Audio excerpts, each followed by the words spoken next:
Good morning, John. John Perry Barlow is the co-founder of the Electronic Frontier Foundation and is a fellow at the Berkman Center at Harvard. John, why are you here? And it's very strange to see you here, by the way, because and this morning again you say on Twitter that you want to try to avoid President Sarkozy to take over the internet, right? Yes. I mean, I feel like the people of cyberspace, who are global, have been doing a reasonably good job of civilizing the internet for the last 40 years, and I feel a little like the Indians might have felt when the Europeans arrived in North America and declared that they were going to civilize it. You know, we have problems. I can't say we don't, but we are gradually evolving forms of control that I think are quite sufficient to the purposes that we have, which are openness and freedom.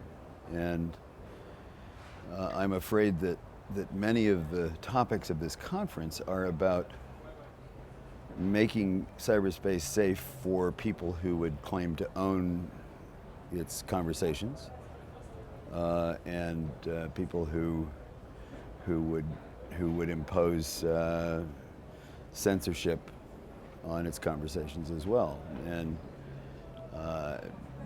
I actually personally strongly believe that there is a right to know, and that right has never been promulgated before because the opportunity has never been available, but now it is. And the efforts of existing institutions of information distribution to stop the new methods of information distribution will only result in increasingly draconian efforts to stop all manner of information distribution online. The problem with the internet is that if you can stop any part of it, you have acquired the ability to stop anything. But what is the difference between your view, and you wrote a paper 20 years ago about the civilized cyberspace, and the notion of President Sarkozy to have a civilized internet? What's the difference? I think the difference is the difference between imposition and coercion and ethical formulation and what I consider to be the real development of a civil order based on common consent. And what's going on here is the sudden arrival of forces that are in many ways moribund. I mean, it is now possible for anybody anywhere to express himself in a way that is universally distributed, potentially, at zero cost and universally duplicated.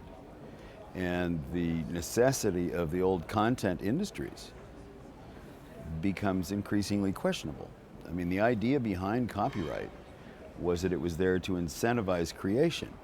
I think it's notable that as I look down the list, I may be the only person here who makes his living from expression that he himself creates. There are many people here who make a significant living off the expression of others, which they have wrenched from the original expressors and are, in a way, engaged in a profound kind of piracy. Yesterday you mentioned this strange word of content warlord. What do you mean by content warlord? Content warlord, well, it's an inflammatory phrase, but I think what I meant by that is that there are very powerful forces in the content world that are extremely serious about preserving their business model, whether that business model inherently makes sense or not. I mean, I'm convinced that information has an economy that is profoundly different from the economy of the physical world, where there is clearly a relationship between scarcity and value. With information, actually, since there's no way to establish scarcity in something that can be infinitely reproduced, the value is attention and moreover, familiarity. So it's important for the producer, the actual producer, to have as much familiarity with his work or her work as possible, which means that what's regarded as piracy is actually, from our standpoint, a form of advertising. I wrote songs for many years for a band called the Grateful Dead, which became very successful economically, largely because we let people tape our concerts. We were not jealous of our so-called intellectual property. And in effect, we invented viral marketing. I mean, Warner Brothers Records hadn't the slightest idea how to market the Grateful Dead, but our followers did, and not simply by advertising at them, but by giving them the product itself, giving them hear of ear. And by the time we actually quit as an institution called the Grateful Dead, we could sell out any stadium in America anytime we wanted to. I mean, somewhat by the expediency of hauling our audience around with us, but we were that popular. A last question, back to the internet. Do you think that the net neutrality is now under threat in the US and in Europe? I think it's under threat just about everywhere, and unfortunately, part of the reason that it's under threat is because there are practical reasons to shape bandwidth in certain areas. I mean, it is not absolutely the case that there should be no prioritization of packets. It is certainly the case that there should be no prioritization based on their actual expression content. But you can't hardly use an iPhone in San Francisco or New York because they can't shape their bandwidth enough to prioritize the packets that need to get through. And I don't think that the answer is regulation, since I don't believe that the FCC or any other governmental body has the right to regulate the entire internet, which is global, and I don't want to give to my government a right that I would be uncomfortable giving to another. However, I think the answer in most cases is competition.